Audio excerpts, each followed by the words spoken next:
So the Vegas odds makers have the win total for the Titans this season set at 7.5. And before we look at some rookie minicamp winners and losers, I'm curious if you think they will get over or under 7.5 wins. I know there's a lot of hate out there for the Titans, but they were pretty good last year up until Ryan Tannehill's injury. So 7.5 wins feels kind of low for a team with a pretty easy schedule in the AFC South. So let me know what you're thinking down in the comment section to start today's video.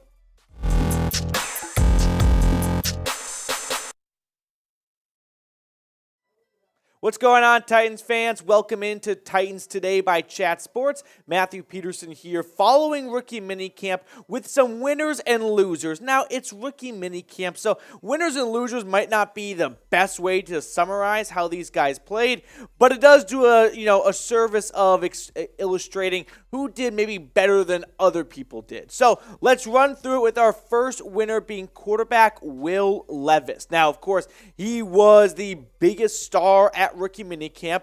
Tennessee traded up for the former Kentucky quarterback, so a lot of eyeballs were going to be on Will Levis, and he made the most of it. He had a lot of splash plays. We'll talk about one later on, but he definitely looked the part of someone you trade up for to land in the draft. Now, a lot of people use one particular word to describe Will Levis during rookie minicamp, and that was intense. Now, Will Levis had some ups and some downs. It's rookie minicamp. There is a big adjustment from the college ranks to the pros, but he said his biggest adjustment was getting a hold of the Titans terminology. He said that there was a lot of similarities between the offense he ran at Kentucky versus what the Titans run, but just the overall jargon and lingo is completely different. So different terms to describe the same formations and plays and things like that. So Levis said that was one of the biggest hurdles he had to get over during minicamp. Now, team beat reporter Jim Wyatt had a really interesting write-up, and he had this to say on Will Levis. With a flick of the wrist, Levis delivered passes to his fellow rookie teammates on Saturday. His most eye-opening completion went to tight end Josh Whyle on the last play of practice. Levis, sporting a blue headband under his helmet and a red number 8 jersey, wasn't perfect. In fact, the first snap in a team period was mishandled, and the football ended up on the ground, as Coach Mike Vrabel discussed afterward. But I thought Levis settled in and looked smooth running the ball and throwing it, whether he was in the pocket or on the move. Now, from all the boots on the ground reporters there, Levis looked really as good as you can look for a non-contact rookie minicamp, right? These practices are like 7-on-7s usually. There's no pass rush whatsoever. So you've got the ability to stay back there, hang out in the pocket for maybe longer than you really could in an actual 11-on-11 game. But Levis definitely showed off his arm talent, that flick of the wrist. The last play of the open practice to the media, he rolled out to his right, and he threw an absolute dot to his Cincinnati tight end, Josh Whyle, and it was altogether a very impressive Twitter brigade of Will Levis highlights coming out of rookie minicamp, but I'm also here to serve as a bit of a reminder and a bit of a rain cloud of it's just that, rookie minicamp. There's no real defense. You're just kind of getting familiar with the playbook and with the coaches and with the system and whatnot. They're not really out there to see who can win or lose a starting job in 2 or 3 days of minicamp. Now, there was some interesting stories that came out of minicamp. One that I thought you guys might find interesting was 7th-round pick out of UT Martin wide receiver Colton Dowell shared a story about Will Levis and how Levis was the first one to get to their rookie minicamp room, and he immediately just sunk himself in the iPad, going over the playbook and whatnot. And the second player and then the third player, Whyle and Dowell, showed up, and the TV remote never moved in their room because no one wanted to bat an eye. Everyone wanted to be an intense studier like Will Levis was. So he is definitely doing everything he can between his ears to get himself ready for Sunday and get himself adjusted to the NFL style. So here's a question I want to know from everyone watching. Do you guys think Levis will start a game in 2023? Maybe it's for injury. Maybe it's because Ryan Tannehill is not the long-term deal and they want to see what they have in Levis. Let me know what your thoughts are, yes or no, if you think the former Kentucky quarterback will start a game at some point in 2023. Moving on to our first loser-ish, Malik Willis. Again, it's rookie minicamp. He wasn't there, so he's not really a loser, but because Will Levis is a winner, Malik Willis might be viewed as a loser. Now, I know that sounds mean, but again, it's just sort of tongue-in-cheek here, because when you look at the Titans quarterback room, I've actually got Will Levis ahead of Malik Willis, and maybe that's not accurate within Nashville, but I believe that at the end of training camp, Will Levis will finish as this team's second quarterback on the depth chart. And so if Malik Willis all of a sudden is QB3, well, like I said, if Levis really takes off during training camp, maybe Malik Willis becomes much more available for a trade. I don't know if Tennessee plans to have 3 quarterbacks on their active roster. If they have some doubts over Ryan Tannehill, it might be a good idea to have a backup for the backup in case Will Levis has to take over. But if you want to roll with just 2 QBs, you could put Malik Willis on your practice squad. I'm going to say some team will likely sign him. I remember when the Vikings did that with Kellen Mond, another third-round pick, and ultimately the Browns claimed him off waivers once he was cut from Minnesota's 53-man and wasn't even able to get to their practice squad. So maybe the Titans explore a cheap, get something for Malik Willis type trade if they view Will Levis as their number 2 quarterback. Let's move on to our next winner, and that is offensive guard Peter Skoronski. So the Titans' first pick in this past draft class definitely made a presence known during the rookie minicamp.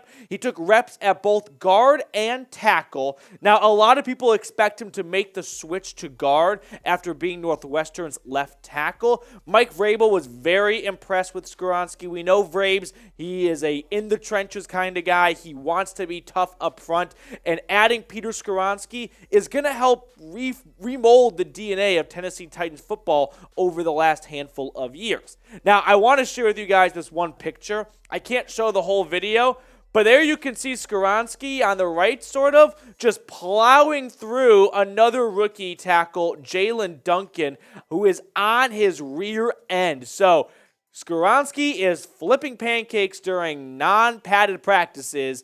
It's a pretty impressive sight. I know it's just rookie camp, but it's something, right? You got Peter Skoronski putting huge dudes on their derriere during a non-padded just drill/walkthrough with a push blanket. So shout out to Peter Skoronski for working at IHOP on his day off. Now, the offensive line depth chart for Tennessee, it's a whole new room in a lot of ways, right? You add Andre Dillard, a former first-round pick from Philly in free agency. He's your new left tackle. Sorry, Taylor Lewan. Peter Skoronski steps in at left guard. I think Daniel Brunskill, will be your right guard. And then you got 2 holdovers between Aaron Brewer making a move to center and Nicholas Petit-Friere at right tackle. Dylan Rayduns, I'm not quite sure where he'll ultimately even play, whether it's guard or tackle. I think he's probably going to be one of those first offensive linemen off the bench if an injury were to occur. But look at the Tennessee Titans offensive line. I see 3 brand new faces. Mike Vrabel got the message loud and clear from the fans this past season. They need to improve up front, and they have made that a priority this offseason. Now, before we get to our next winner or loser, make sure to subscribe if you are not already. The more subscribers we get here, the more videos we can get out to you guys. That's how it works at Chat Sports. The more subscribers, the more studio space, and then the more content for all of you watching at home. So if you have not subscribed yet and you're looking for a Titans YouTube channel to include in your rotation, consider subscribing to ours here at Chat Sports. Moving on to our next loser, it's the AFC South. I know that this is a bit of a pander pick right here, but I think the AFC South is a little bit of a loser, not because the Titans rookies look like they're about to go and win the Super Bowl all on their own, but I do believe the rest of the division thought they could maybe take a breath and go, okay, the big bad Titans that have dominated this division for the most part over the last couple of years might be regressing. I'm here to pump the brakes a little bit and say, do not rule out Tennessee for the AFC South, right? I know most people think it's the cool pick to just disregard the Titans and assume they're going to suck, and they may very well somewhat stink in 2023. But when you've got Mike Vrabel, Derrick Henry, and Jeffrey Simmons, you're going to be a tough out, I believe, right? I just don't see the Titans rolling over next season and being a 3-win team barring a bad string of injuries. So while everyone is getting drunk on the Jags, and that's a fair, fine pick to do right now, I'm here to serve as a bit of a reminder of let's not just assume Mike Vrabel, one of the best coaches in the NFL, is going to turn out a 4-win team next year. This was also a team that was playing pretty well, at least in the win column, up until Ryan Tannehill got hurt. So even if Tannehill is not the guy long term, if you can get one more healthy season out of him, I don't see why this team can't be a 7 to 10 win type of team in 2023. Let's move on to our final winner or loser, and it is running back Tyjae Spears out of Tulane. He is our final winner, but he might have been the biggest winner overall from rookie minicamp. The 3rd-round pick from New Orleans. Some said he looked the best of all rookies during minicamp. Now, there was a portion of the rookie minicamp open to the media, and they asked the former Green Wave running back about a report that came out during the draft process from Ian Rappaport that said a lot of medicals on Tyjae Spears revealed that he did not have an ACL, which is kind of insane to think about, actually, to really think, oh, you don't have an ACL? But he was asked about that report, and here's what he said pretty much over and over again. I was out there, I did everything, so I feel perfectly fine.